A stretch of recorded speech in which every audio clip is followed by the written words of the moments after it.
warahmatullahi wabarakatuh. Halo anak-anak kelas 3, selamat pagi semuanya. Apa kabar hari ini? Masih terus semangat ya belajarnya? Nah, perkenalkan, nama Ibu Sulistiawati. Sebelum kita belajar, marilah kita berdoa menurut agama dan kepercayaan kita masing-masing. Berdoa dimulai. Berdoa selesai.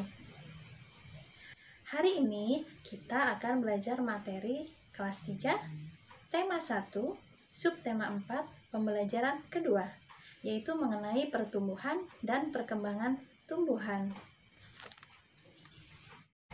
Adapun tujuan pembelajaran kita hari ini adalah yang pertama, mengetahui daur hidup biji-bijian dan bagian biji. Kemudian yang kedua, mengetahui manfaat tanaman. Yang ketiga, memahami pentingnya kerjasama. Nah, Ibu mau tanya, apakah kalian pernah makan buah mangga? Buah mangga pasti memiliki biji di dalam buahnya. Betul atau tidak? Dan apakah kalian juga tahu bahwa sebagian besar tumbuhan berkembang biak dengan biji? Sekarang, coba kalian perhatikan gambar bagian-bagian biji. Bagian biji terbagi menjadi 3 bagian. Ada embrio atau calon tumbuhan baru. Kemudian, kotiledon yaitu sumber makanan untuk calon tumbuhan baru. Dan ada juga selimut biji yang melindungi biji. Tumbuhan juga mengalami siklus atau daur hidup.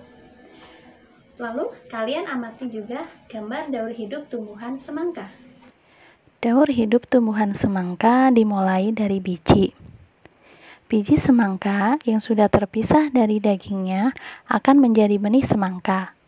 Biji semangka ini memiliki cangkang keras serta memiliki fungsi dinding sel pada tumbuhan yang akan membantu proses pertumbuhan sehingga akan susah tumbuh jika langsung ditanam di dalam tanah.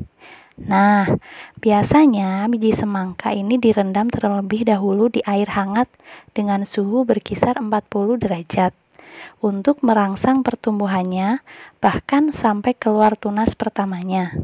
Cara lain yang bisa dilakukan adalah dengan merobek sedikit cangkang biji semangka supaya tunas bisa keluar lebih mudah.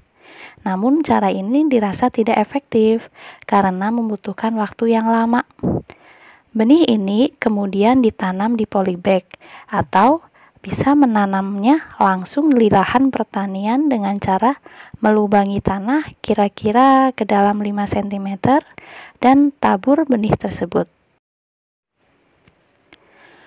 Setelah benih ditanam, maka proses selanjutnya adalah benih akan tumbuh menjadi tunas kecil dan mulai terlihat di permukaan tanah. Pada fase ini, bagi para petani perlu menyiapkan kayu sebagai media merambat semangka, karena batang semangka akan mulai tumbuh. Fase selanjutnya adalah ketika semangka sudah merambat, maka dalam beberapa waktu kemudian akan mulai muncul bunga dengan bagian-bagian bunganya. Bunga semangka unik karena memiliki 2 kelamin dalam satu bunganya, yaitu jantan dan betina sekaligus, atau biasanya juga disebut sebagai bunga banci. Bunga semangka cukup besar dengan warnanya kuning mencolok. Kemudian, bunga semangka lambat laun akan menjadi buah semangka. Awalnya, buah semangka hanya sebesar bola bekel saja. Namun, ketika sudah mulai pertumbuhan semangka bisa mencapai ukuran sebesar bola basket atau bola voli. Karena batangnya merambat, maka buah semangka akan tumbuh di atas tanah. Pada saat ini, peran biologi dalam pertanian perlu diperhatikan oleh petani, seperti memperhatikan tanah, apakah lembab atau tidak. Karena jika terlalu banyak air, bisa membuat semangka rusak dan membusuk. Petani juga perlu memperhatikan tingkat keasaman tanah. Untuk bisa menetralkan pH, bisa menggunakan teknik pengapuran. Pengapuran ini caranya dengan menaburkan kapur yang mengandung kalsium dan magnesium. Kemudian, Bila perlu, para petani juga bisa menambahkan pupuk. Pupuk yang digunakan sebaiknya yang berupa pupuk organik dari limbah tumbuhan atau kotoran hewan, karena akan mempengaruhi kualitas semangka itu sendiri. Nah, apakah kalian tahu tumbuhan tidak hanya berkembang biak dengan biji? Tumbuhan juga berkembang biak dengan tunas. Apa itu tunas? Tunas adalah anakan yang tumbuh di dekat tumbuhan induknya. Ada juga tunas yang tumbuh di daun induknya. Contoh tumbuhan yang berkembang biak dengan tunas. Tumbuhan cocor bebek, tunasnya tumbuh di daun induknya. Tunas pisang tumbuh dari batang yang ada di dalam tanah dan tumbuh menjadi tumbuhan baru di sekitar induknya.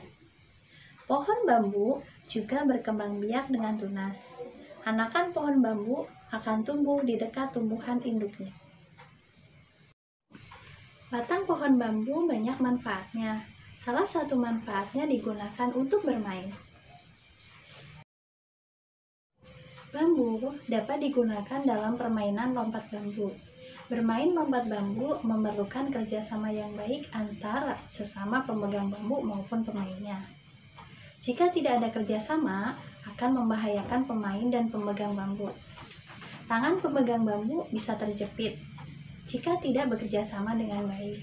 Kaki pemain yang melompat akan tersangkut dan terjepit bambu jika tidak ada kerjasama yang baik.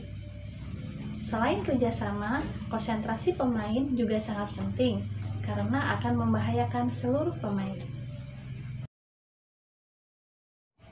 Terima kasih kalian sudah dapat menyelesaikan materi hari ini dengan baik. Jangan lupa berdoa setelah belajar. Wassalamualaikum warahmatullahi wabarakatuh. Dadah.